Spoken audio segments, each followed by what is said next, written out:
one of the exits and follow the instructions on the overhead PA. Well, I hope you have been enjoying the program so far. My name is Chris Brown, your MC. We're going to be continuing on with our luncheon portion. Wanted to make a few general announcements. We did have a gentleman, William Moore, who has misplaced his credit card. William, your credit card is at the tech booth by the back of the room next to the cameras. If you please see someone and bring your ID, we can get that back to you. Also wanted to mention there's a lot of open seats near the front of the room, folks. Don't be shy. Please feel free to utilize those. We want to try and get everyone to the front of the room so the table setters can be most efficient in setting up the room. We're also very excited to have the IIT Alumni of Canada here with us today, and they have a message. They are organizing a Pan-IIT 2014 Regional Conference in Toronto from June 6th to June 8th in 2014. Registration for the conference is already open, and they look forward to seeing you all there, so I hope you will join them. Thank you. We're going to go ahead and just serve lunch as we go, so feel free to just keep going. We are going to go ahead now and introduce our keynote speaker, David Kamakam. He's an energy and technology advisor at ExxonMobil.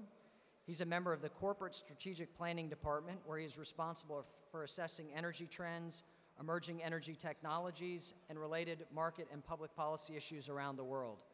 David is one of the principal contributors to ExxonMobil's long-term global energy outlook. He's also active in communicating ExxonMobil's view of the future of energy to a wide variety of audiences. David has worked with Exxon, then ExxonMobil, since 1997 in numerous technical and management assignments covering activities in the United States all around the world. I would like you to please join me in welcoming David to Houston and giving him a round of applause.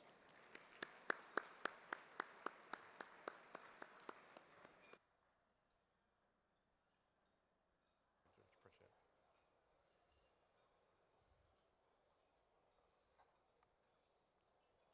Good afternoon. First of all, I want to thank you for this opportunity to speak to you about ExxonMobil's long-term perspective on the energy and the energy need around the world. As we will see in the next few minutes, I'm going to try to shed some light on our perspective of the demand that the world is going to need, or what we think the world's going to need in terms of energy.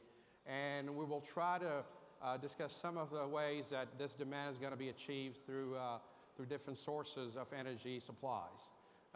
This is an important exercise that we do every year. We've been doing it for more than 50 years. And it is important to our organization to do so we can understand the type of investment that we need to actually take on and ensure we invest it in the right place and the right type of technology. So without ado, I'm going to start talking about how we actually do this and develop this energy outlook. What we do is on a yearly basis, we actually do an analysis on about 100 countries. We ensure that every 3 years, we cover all countries around the world. The 100 countries, what we do from year to year, represent more than 85% of the demand. That means that we will actually reanalyze countries like the US, Europe, India, China, and other big economies. From this analysis, we actually do this from the bottoms up, where we try to understand every country's needs. Also, the supplies available in these countries, either natural energies or any technology they have access to and access to funds to do so. There are about 15 different energy sectors or demand sectors. We actually try to put those in about 4 major sectors, which I will cover through the presentation. We look at all fuels. That means any renewables, any hydrocarbon-related fuels or nuclear fuels, and we ensure we bring all that into the table as we look at the availability of those fuels and access to some of those fuels worldwide. Finally, the most, I think, challenging thing in trying to develop an energy outlook is really try to predict technology. Where's technology going to be in 30 years is a very difficult question. We may understand some of the technologies that are developed within our industry, but certainly as you broaden your analysis and look at any technology that may impact either the supply side or the demand side, it becomes a little hard to do. But we do our best, and we actually look into this in great detail. And finally, I would say the most challenging thing is predicting policy. As you may know, as you have changes in government anywhere around the world, there are policy changes in all aspects. So it's very hard to know ahead of time what it's going to be 10 years from now. So we keep up with the information, we keep up with what's being discussed, not only at the legislative or government level, but we also get a feel of what the public thinks so that we incorporate that into our analysis. So what I want to do in the next couple minutes is discuss some of the fundamentals that are required to develop this energy outlook. The two primary drivers behind the energy outlook and understanding the demand of energy are your population growth and your GDP. Population today is about 7 billion people around the world. We expect, based on the United Nations and the international world and the World Bank, that population will increase to about 9 billion people by 2040 or so. Now, in that growth, we see that the non-OECD countries actually are growing by about 30%. The OECD countries will only see a growth by about 10% or so. Now, if we move on to look at the GDP picture is changing quite a bit. Today, the non-OECD countries' GDP totals about 25% of the total world GDP. That will actually increase to more than 40%, to about $50 trillion per year in terms of economic growth or economic need around the non-OECD countries.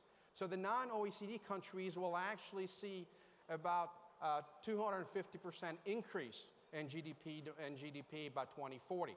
That's a substantial drive, which means all these countries that are trying to thrive and develop their economies are going to need a lot of energy to actually, ensure that that development is in place in many aspects and many sectors in demand. I would say that the GDP in the OECD countries will also increase by about 80%. So typically, if you were to look at a demand of any country or any region, the GDP is a good indicator of the growth you will see. But instead, we see a lower growth than GDP. It would have looked like this if it was just driven by the GDP. And a lot of that is due because of this technology improvement. A lot of the new technologies are helping minimize the use of energy. A good example would be your light bulbs. Today are actually a lot more efficient than they were before, but they still provide you with the same functionality that you expect from a light bulb. And this goes on into cars and many other types of day-to-day use things that actually consume energy. On the other hand, also, some of the equipment that is used to supply energy became more efficient. So you have it on both sides.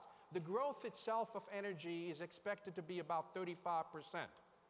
Now, if it wasn't for all these issues, in addition to some of the economies moving from what we call an industrialized economy to a service economy, which is typically a lot more efficient, you would actually see another 300% increase to that initial 35%. So a substantial amount of energy got saved because of the technology and some of the intensity improvement around the world. And that is consistent between the OECD and non-OECD. As a matter of fact, we see more than 65% of that savings in the non-OECD. So let's go a little deeper in this and talk about some of the other drivers. In the world, as I said earlier, we expect that the population will increase to about 9 billion. In that group, you have the OECD, which is shown in blue. China will see a modest growth, less than 10% or so. But if we look at India and Africa, we expect to see more than 70% growth in their population.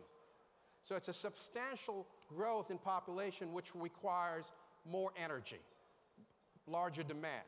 So that's an important factor in there. If you were to look at the household growth, the change in household, the non-OECD actually will see more than 50%, almost 55% growth in the number of households. But the number of individuals in each household is different from one area to another. Some areas could go up to 5 or 6, others are down to 2 or 2.5 on average. In there, we see that India will see about a 46% increase in household growth. And finally, one trend that we're seeing more and more of is urbanization. People are going to cities nowadays, and there is a big movement of people going to cities. And what you see here are examples of the urbanization. For example, the OECD, it's about 70% in 1980. We expect that to about 85% or so by 2004. India, on the other hand, is going to go from about 23% to more than double that number by 2040. So a substantial amount of population are moving into the cities, which means a different type of consumption of energy. And that's extremely important and extremely important to understand as part of your modeling process. Now, along the population, there's one more important factor, and that's the age of the population. And if you look at China here, you see that in the near future, that blue group there, which is not only the engine of the economy, these are the people that are out there working, and they're out there producing more for the economy, but they're also your highest consumers in the economy. So you see there, for example, in China, that number is decreasing. It's going from about 70% to about 60%. That has an impact on the economy. So we need to look at that, and this information is provided by the World Bank.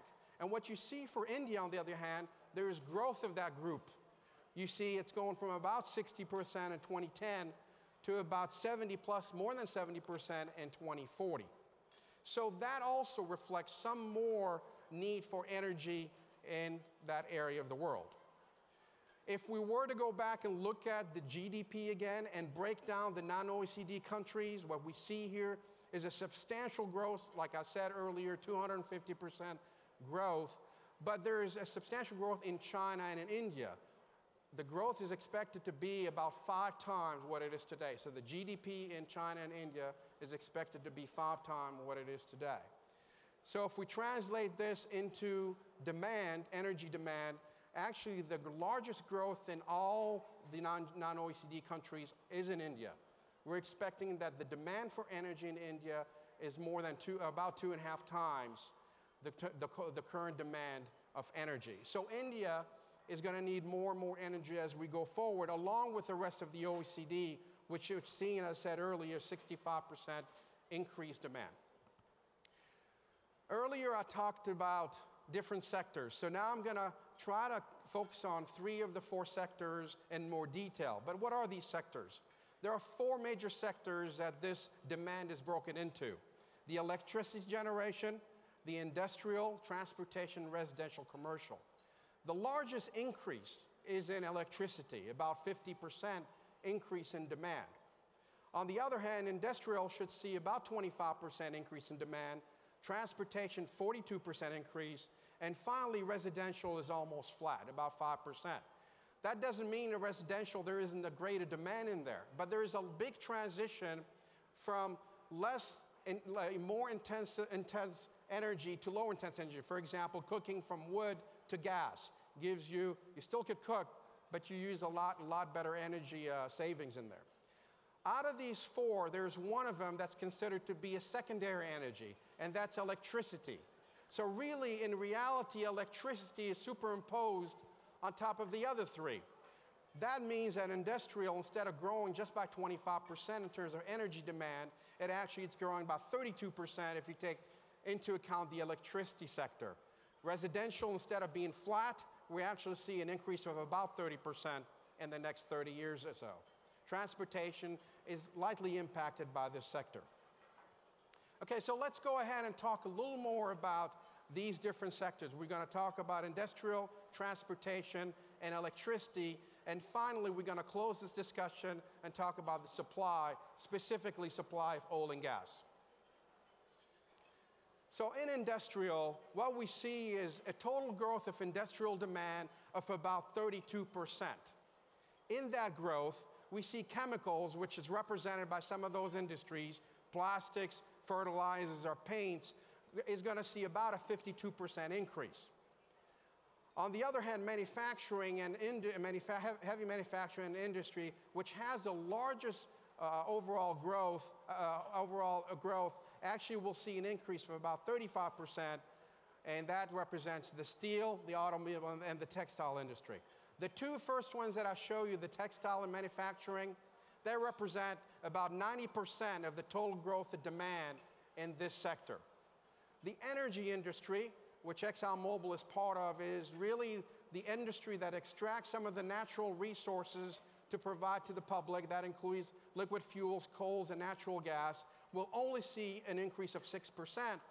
A lot of it is because of a lot of the technology that's being developed to make this industry a lot more efficient. And finally, others, which represent agriculture or any other sector not covered in the top three, will also increase by about 27%, but it's still marginal and normal. Now, if we look at this and want to talk about where the growth is happening, the OECD, North America, Europe, and some of the Asian countries only represent 1% of growth in this whole picture. 50% of the growth comes from, or 50% of this total growth comes from the non-OECD. The non-OECD countries will actually go from 64% of total consumption for energy today to about 73% in 2040. So what we're seeing here, the non-OECD is developing its industry so their economy could thrive and they can develop their economies through this industrial revolution in some of those countries. As you will see later on, and many countries that have seen the industrial revolution decades ago are moving into the service industry, and that's where you capture a lot of the savings in terms of energy demand. So in the industry, what are we doing about this? ExxonMobil has many initiatives that are in place. One of them is called the Global Energy Management System. Many years ago, in about year 2000, it was decided that we're going to identify the opportunities to allow us to minimize or cut some of our energy consumption. As you know, we have a lot of refineries and a lot of chemical plants, but we wanted to cut it by 15 to 20%. In that region, in that area of technology, we actually implemented cogeneration, and the majority of our facilities, more than 100 facilities in 30 locations. That implementation actually resulted in reducing more than 6 million metric ton of CO2 a year. That's more than 2.5 million cars that are eliminated from the roads. The total cogeneration is more than 5 gigawatts of installation. So now we're going to move to another sector, a very important sector across the world, and certainly for the non-OECD, and I'll explain that. The transportation sector is really dominated by the commercial side.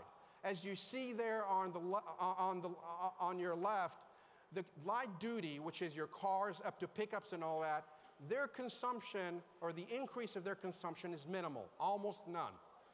But on the other hand, if you look above that dark green area, all that area is commercial, your heavy duties, your trucks and all that, aviation, marine and rail, has seen a substantial increase in demand, primarily because of the demand in non-OECD countries. For example, the heavy duty sector, 3/4 of that increase is coming from the non-OECD countries and is required for the development of these economies. The increase in heavy duty is about 65% in terms of demand in the next 30 years. Aviation, marine, and others will see anywhere between 60 and 90% increase. But then you would look at the plot on the right there, and you see that the number of cars around the world is increasing, and substantially from one region to another. And what you see there is basically an increase in the Asia-Pacific sector, where you see about 500 million more cars are expected to be added by 2040. In North America and Europe, it's almost flat. The rest of the world will see an increase of anywhere between 60 and 80%. So let's look at, why is that number fixed? Why is that light duty almost zero increase, close to 5%? A lot of it has to do with what is in the roads. And so if we look at 2010, all the cars that are that are driving around the road, broken by these different areas, North America, Europe, China, India, Middle East, etc. What we see in there is about 98% of all the cars that are in the fleet are conventional. The green and the light green, which is your conventional diesel and your conventional gasoline. Certainly, like in India, 93% in 2010 is actually the conventional vehicles. That will change if we go to 2025. That will go down to about 90%. And you see now the advanced cars, which is the light blue, is increasing slowly. That is about 10% in total by 2025. If we move on to 2040, we see that 45% of these cars are actually advanced cars, which is both your full hybrid and your plug-in vehicle. So a substantial increase of actual cars that are being used around the road, worldwide, is going to be what we call advanced cars. A lot less of the diesel and conventional gasoline. In India, we see that the advanced cars are going to be about 26% of the total fleet by 2040. Why is this? The question is, what's slowing the growth of this fleet here? Why are we not seeing those cars kind of dominate the market sooner? A good part of that has to do with the consumer. His choice of buying this or not buying. And the consumer has, they look at few things. One of the things they look at is the convenience. If I were to go fill my car with gasoline, like a Honda Civic, which is that green one that you see right in the middle, how many miles is it going to give me? 350 or so. Now, if you look at the other cars around it, if you had a diesel car, based on the density of your energy, it's going to give you a little more, about 435 miles. Full hybrid, on the other hand, is 475 miles. So what you see here is you get better mileage out of these two categories. On the other hand, if you start to look at the E85 or the CNG and electrical cars, currently they're not giving you the mileage that you actually expect as a consumer. Now, that's one side of the picture. We also need to look at the economic side of the picture. Consumers in general want to see benefit out of their cars. So what we did is, on the right-hand side, we're actually showing you the cost benefit of owning a car in 5 years. So the first bars there, the colored box, the white, the red, and the purples, show you the delta cost between that type of car, for example, hybrid or CNG or plug-in, versus a regular conventional gasoline car. So that example shows that for the full hybrid, if you were to own that car for 5 years, you would actually lose about $1,000 in total revenue. So that's a problem. But what we know also is all those numbers are changing. So as you go to 2030, the story becomes much better. And that's why you see an increase of hybrid cars down the road in our outlook based on this analysis. To give you an idea here, in the U.S., the full hybrid, as I say, you'll be about $1,000 off. CNG is about $4,000. Plug-in hybrid is about $11,000, and electrical is about $10,000 to $11,000. So based on this, we see that as time goes, we're going to see more and more of the hybrids in the market. So once we determine that, we look at actually the annual new car sales around the world. And in 2010, 97% of all the cars sold are actually conventional, the two greens. That will change as time goes. By 2040, we estimate that the actual car sales for hybrid is going to be, or full hybrids, is going to be more than 50%. The sales for electrical vehicles and plug-in vehicles is going to be about 10%. Conventional is only going to see about 36% sales by that time.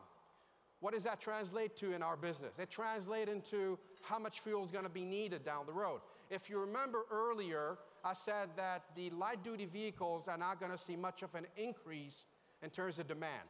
Well, how is that? Well, basically, working with the actual automobile industry, we understand that the actual MPG, which is your fuel economy, will almost double by 2040 from where it is today.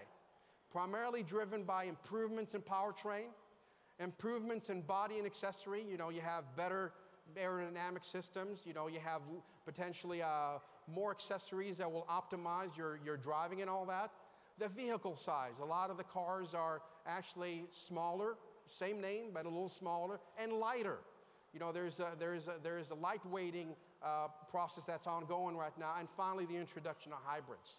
So understanding this is fundamental for us, so we understand the actual demand in this sector in 2040, and we adjust our refineries and all that, depending on what type of fuel is needed. For example, a diesel or a gasoline refinery cannot just turn into a diesel refinery overnight.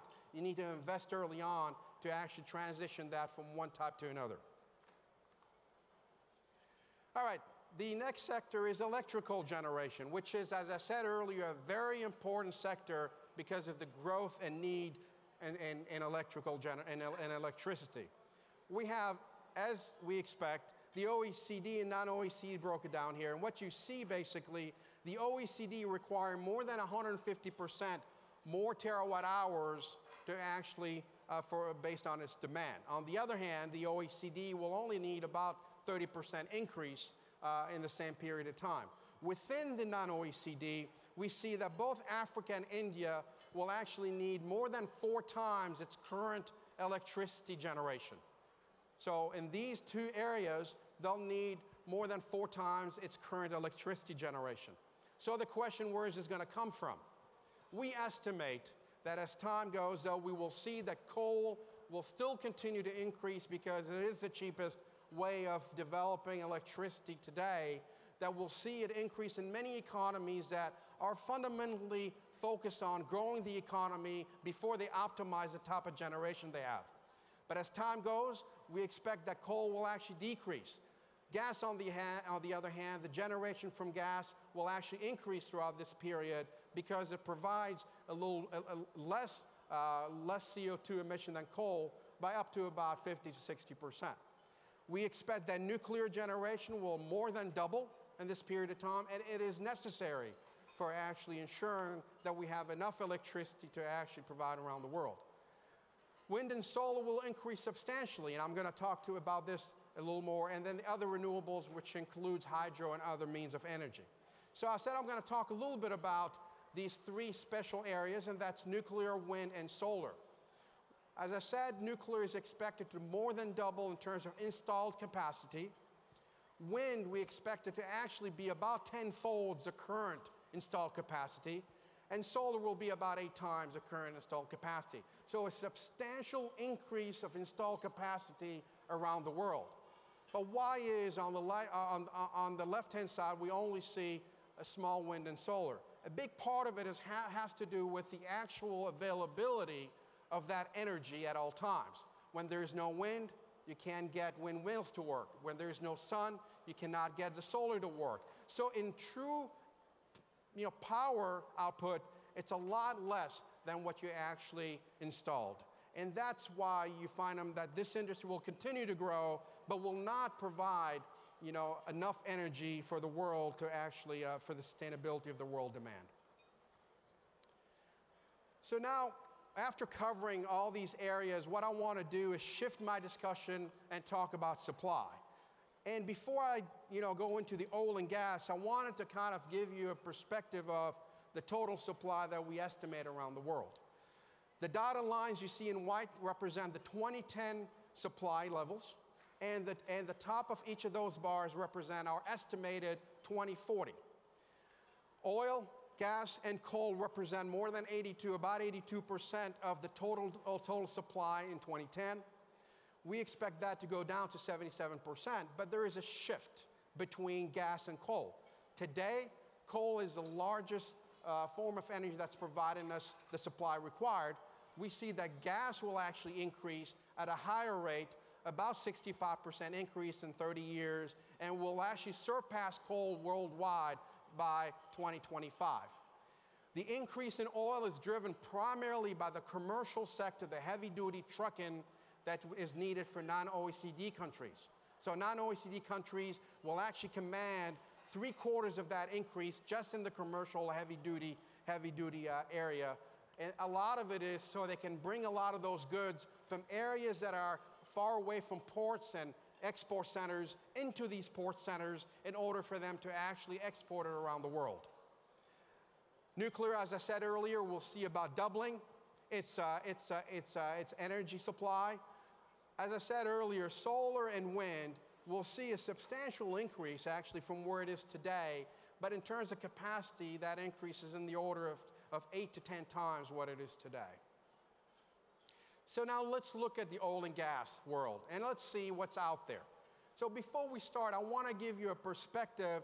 This is based on the International Energy Agency publication last year, that today there is about 4.3 trillion barrels of oil available around the world. That's the remaining oil resource. Now, a lot of it is in North America, but a good part of it is represented by the Canadian oil sands. Some of it is in South America. Also, Venezuela plays a big role there in the unconventional oil sector.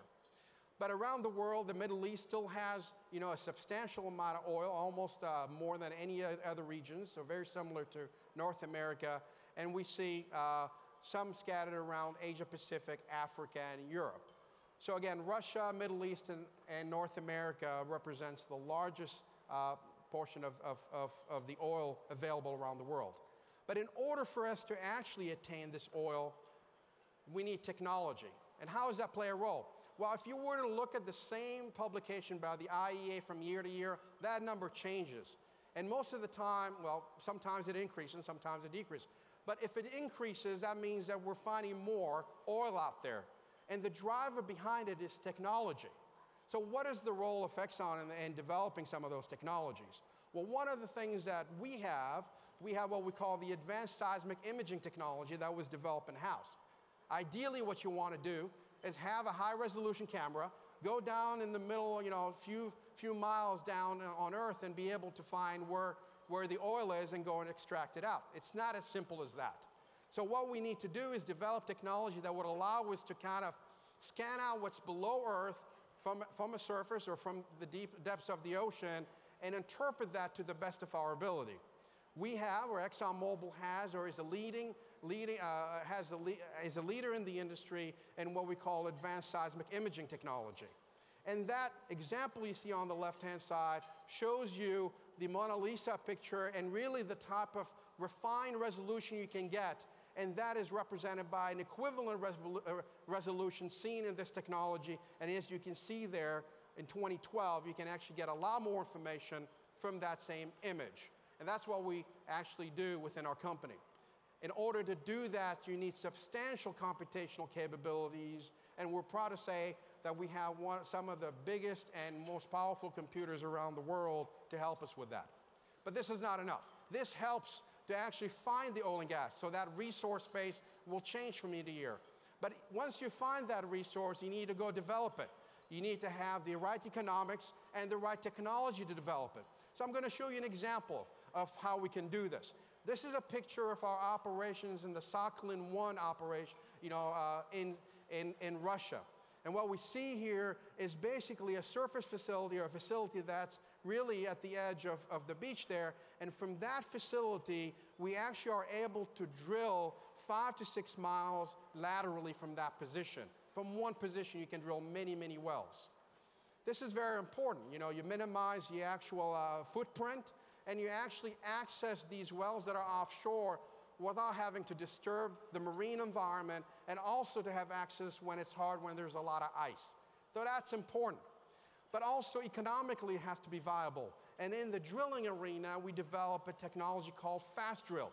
And we're able to actually save 35% or so in our drilling costs, which helps us make these resources economical. And this is important. So technology, economy, and also access.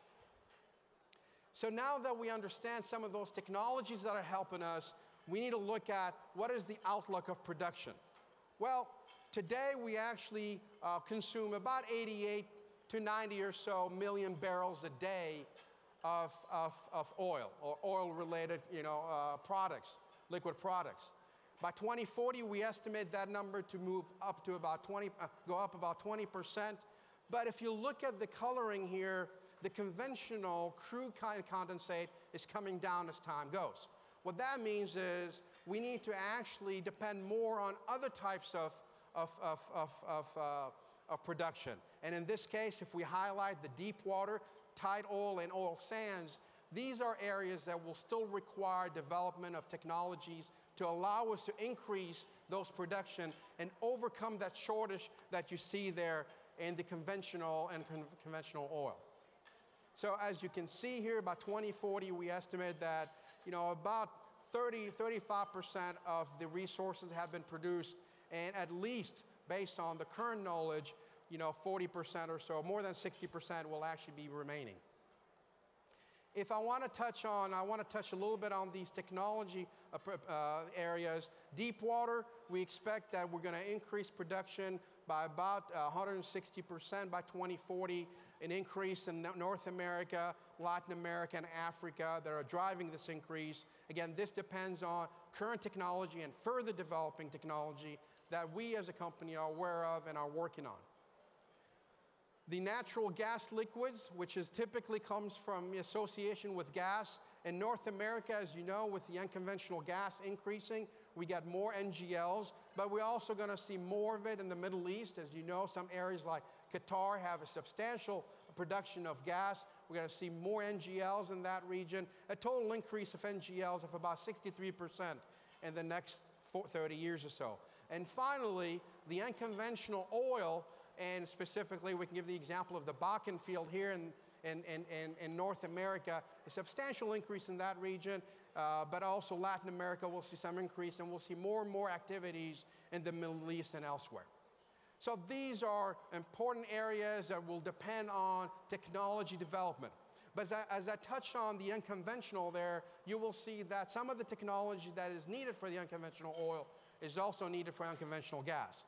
So let's move to the gas area.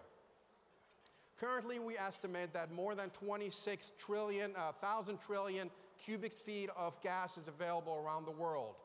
A good part of it is in the unconventional. About 44% of it is unconventional.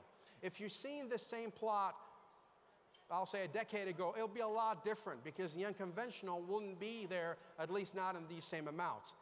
In North America, about 60% of the resources are unconventional. Latin America and Asia also substantially have about 70% of their resources, remaining resources, as unconventional. So as you can see here, earlier we talked about how important gas is going to play in the demand and supply of the demand of energy. Where is it going to come from? Unconventional starts playing a bigger role and actually providing that gas. So let's look at that and how we're going to get that. Again, earlier I said we need technology. And I also talked about our long-reach drilling. In unconventional, also horizontal drilling is a key part in the success of that area. But there is also another area, and that's hydraulic fracturing. So what is hydraulic fracturing? Hydraulic fracturing is a process of which you actually inject a mixture of primarily water and sand into the formation thousands of feet down below Earth to actually try to open very little fine, almost half the size of your hair, in the formation, and you actually try to break the formation with the pressure that you're applying at surface. Once you do that, you actually inject in there some sand to ensure that that little opening that you created stays open to allow for that liquid or that gas to come into the middle section there, which is your pipe, which is called wellbore, and be produced up to surface and taken advantage of. A process that's well documented, a lot of research has gone in there, a lot of optimization, and I'm proud to say that ExxonMobil has been a leader in this area where we can actually go and frack hundreds of feet at a time without having to go back and forth and spend days and days and days doing it. Instead, we can do it in a much shorter time, and we do it very effectively.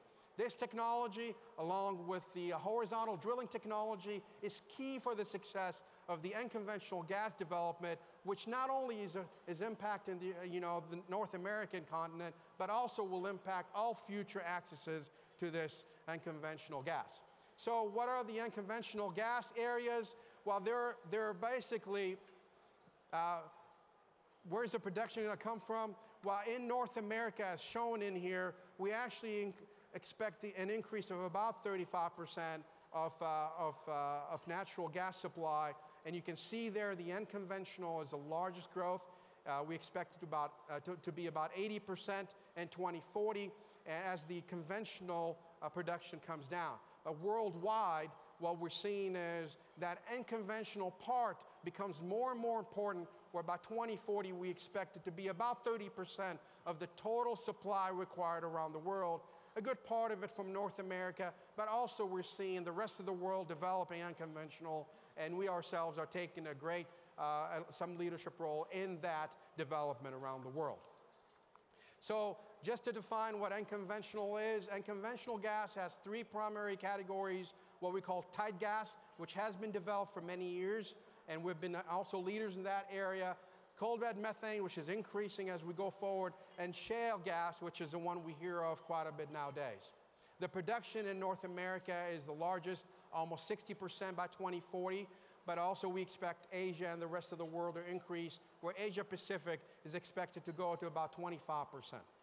So now that we understand the demand and we understand part of the supply, certainly we understand, or we think we understand, where the actual fuel is going to come from, we need to balance the world. We need to look at every country and ensure that their need, their export and import are all balanced out. But also we need to make sure regions are balanced and the world is balanced. We're not going to produce any energy that's not needed out there. We only produce energy because we're asked by the consumer and by the demand to produce that energy and provide it.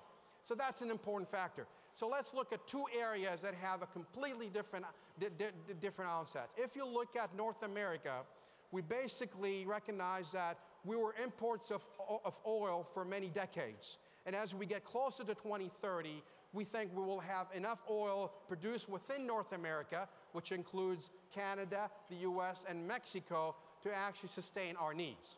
Now, in terms of gas, not only we have enough, but we have enough to export, and the plan here is we expect to see some LNG export around the world. If you were to take into account the total energy, which is oil and gas, nuclear, renewable, and all that, we actually see the point of what we call energy security sooner than 2030, more so around 2020, 25. So, in contrast, if you were to look at Asia Pacific, they have a whole different outlook. Today, they actually import about 70% of their oil. That will increase to more than 80% in 2040. So a large demand, and part of it, as we said earlier, because of the development of the non-OECD countries in many areas, industrial, electrical, and transportation. From a gas perspective, they're going to increase their domestic supply almost by 100%. That is not enough. By 2040, 50% of their need for natural gas will have to be imported from outside the world. If you were to put their energy together, Asia Pacific will actually have to import about 40% of their total energy by 2040. So it is important to understand the different regions' needs to help us also put our resources in the right places around the world. As you know, our industry requires long-term investment, and we invest for the future. My last slide here talks about history. And what it is in order for us to understand what's coming in the future, it is very important for us to understand the historical perspective of energy. As you know, wood played a big role in the 1980s, not just in the US, but around the world. But as you see here, from 1950 to 1900, based on an industrial revolution and other factors, as you can see, the railroad came in, coal mining came in, we see coal taking more and more of a bigger role. But it took them almost 40 years to do that, so it takes time. Changing the type of energy we use, any type of energy, takes decades. It takes time.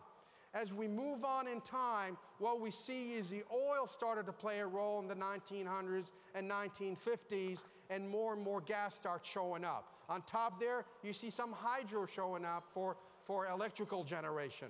This is driven by personal vehicles. This is driven by, some of the airline industries developing electrification and a lot of the refining and plants. So that's one. Then we go to the next 50 years, and we see more gas, we see more oil, we see nuclear showing up, and a lot of that had to do with the electrification and the need. But you see there, that's driven by a lot of the needs that the society in the U.S. has had at the time. Part of it is air conditioning and others, but a good part of it is actually new technology like nuclear technology. Finally, we expect that we're going to see further changes as we see more technology-intensive requirements for deep waters and shale gas. We're going to see the development of wind and the further development of hybrid vehicles and others. And you see there the shift is also slow but important, and we see more renewables in 2040.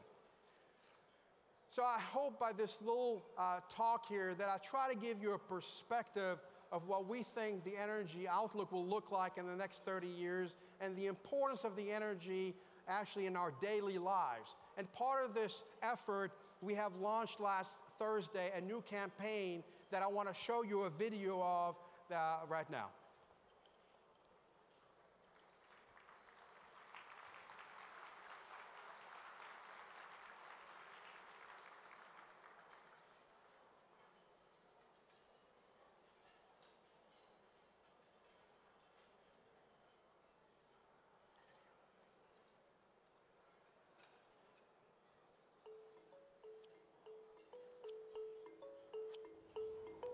If we could see energy, what would we see?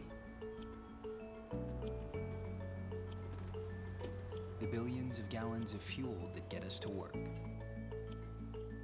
We'd see all the electricity flowing through the devices that connect us and teach us. We'd see that almost 100% of medical plastics are made from oil and natural gas. And an industry that supports almost 10 million American jobs. Life takes energy, and no one applies more technology to produce American energy and refine it more efficiently than ExxonMobil. Because using energy responsibly has never been more important.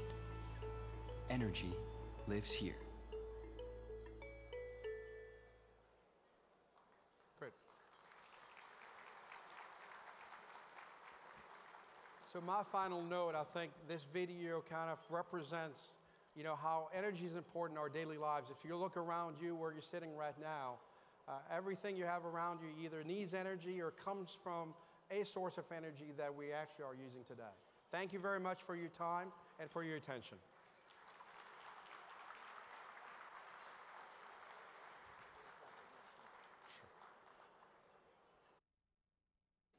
David, thank you so much for that wonderful talk. On behalf of the IIT 2013 conference, please accept this token of our appreciation. Let's give him another round of applause.